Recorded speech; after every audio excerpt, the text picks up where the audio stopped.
Welcome back. We are live on America Talks Live from our New York City studios. And as many of you know, today is Giving Tuesday, the International Day of Giving, Volunteering, and Activism. And in honor of Giving Tuesday, Newsmax.com has compiled a list of the top 50 charities that celebrate American values. The Salvation Army tops the list, with Habitat for Humanity and the Navy SEAL Foundation coming in second and third, respectively. Now, for a complete list, log on to newsmax.com/top 50 charities and decide which one you would like to help out, hopefully.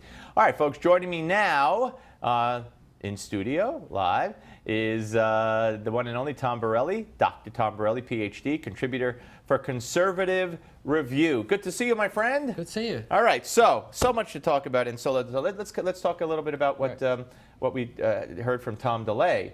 Tom DeLay, first of all, saying, you know, we talked about Keith Ellison, who, it's mind-boggling, is it not, that the DNC could be considering, and the front runner is a Muslim American congressman, right, fine, who has a history, in my opinion, of anti-Semitism, supporting Louis Farrakhan, right, and now they dug up, while he was in law school, under Keith Hakeem, right, he wrote all about how blacks in this country should have basically their own country, and he named the states that they should go live in, right, voluntarily, of course. Right. And the media says nothing about it. Tom DeLay said that he's a black racist. I mean, if you want blacks to go live in their own country, isn't that racism? Well, certainly, Steve. It almost seems like George Wallace retro, right? I mean, George Wallace had that speech, segregation now, segregation tomorrow, segregation forever. It seems like Keith Ellison is along the same lines. And what's really interesting, it really does represent the weak bench strength that the Democrats really have. They're looking at him to be the head of the DNC. Think about that. Him as head of the DNC, and he's got support from Reid and Chuck Schumer.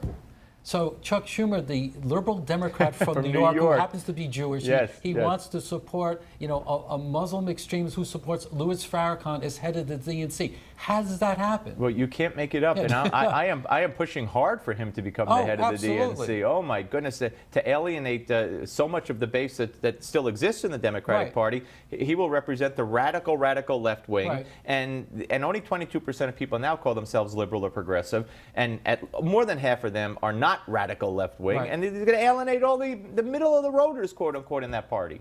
They have learned nothing from this past election. Nothing. They focus on L.A., New York, Washington, D.C. Because they watch CNN. And Chicago, exactly. That's right. They learned nothing. Totally forgot about the little part of the middle of the states.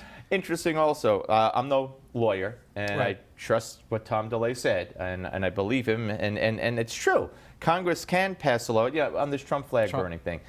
He says just because the Supreme Court ruled that it's constitutional doesn't mean that it's constitutional. Doesn't mean that's the end of it. Congress could pass laws. They could pass laws telling judges not to hear these kinds of cases. And I said, well, what happens if someone is convicted for burning the flag and they appeal it all the way to the Supreme Court? Then he says, then it's up to the Supreme Court again. But what about Trump saying this? I mean, it almost seems gratuitous. I mean, I don't know why he would. I have no problem with him tweeting. I mean, I'd rather he tweet than go on CNN.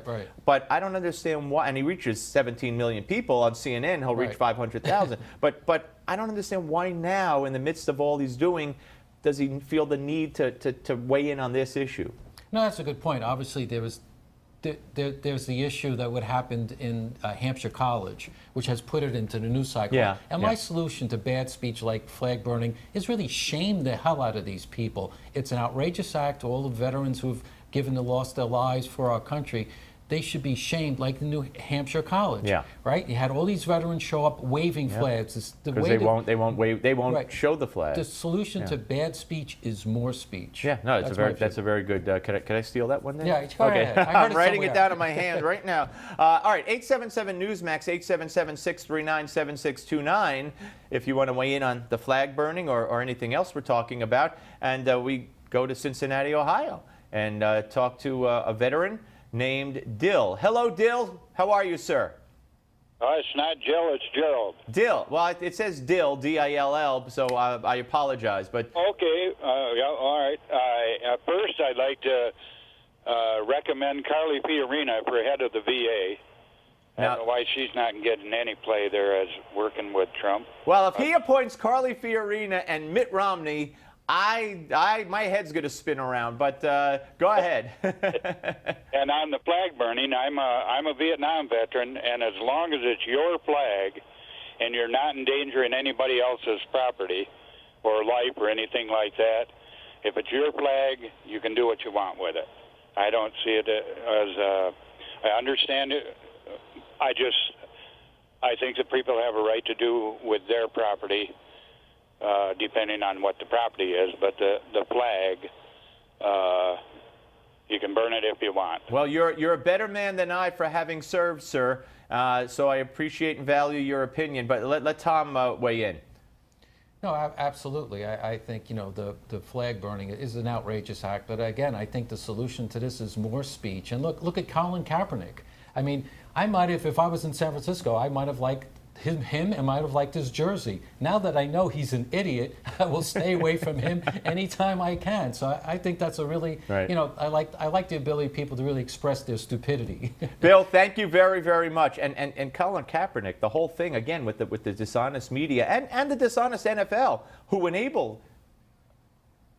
Sure, Bill, go ahead. Okay, well, in his case, he works like some people on you. He works for somebody else. If he wants to make a demonstration on his own, but when he makes the demonstration, no matter what it's about,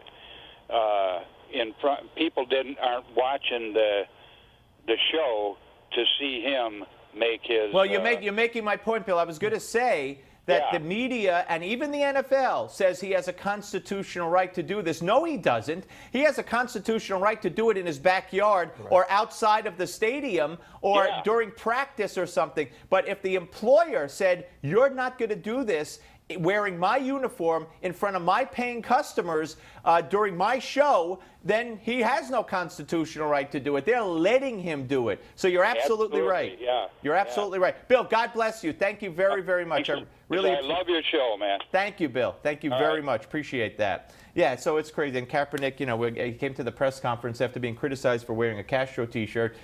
After losing again for the 10th time in 11 games Sunday, he came to the press conference wearing a Malcolm X T-shirt. There you go. He doesn't get it. He just doesn't get it. This attack yesterday in Ohio. Somali immigrant came to the country a few years ago. We have 95,000 Somali immigrants, and I think 35,000 have come in just the last few years under Obama. The second I heard it was a knife attack and run him over with the car and then cut him up with a knife. I said, we don't know anything yet, but it sounds like ISIS playbook, inspired. I just don't know. We can't lose track when there are no attacks for a while. We can't lose sight of the fact that there are going to be attacks, and Trump has to institute his plan. No, absolutely. The first thing is have a good defense. Let only people who want to come here in the United States and assimilate. That should be, it should be an honor to come to the United States. Like my grandparents who came over from and mine. It was an honor, and very proud to be an American. My grandfather was a laborer, and he wore a tie when he went to go vote. Probably the only time he wore a tie, other than weddings or funerals. But those were the days. Those were the days. But this is what the type of people. It should be selective. It shouldn't be flood them. And the other thing is, look.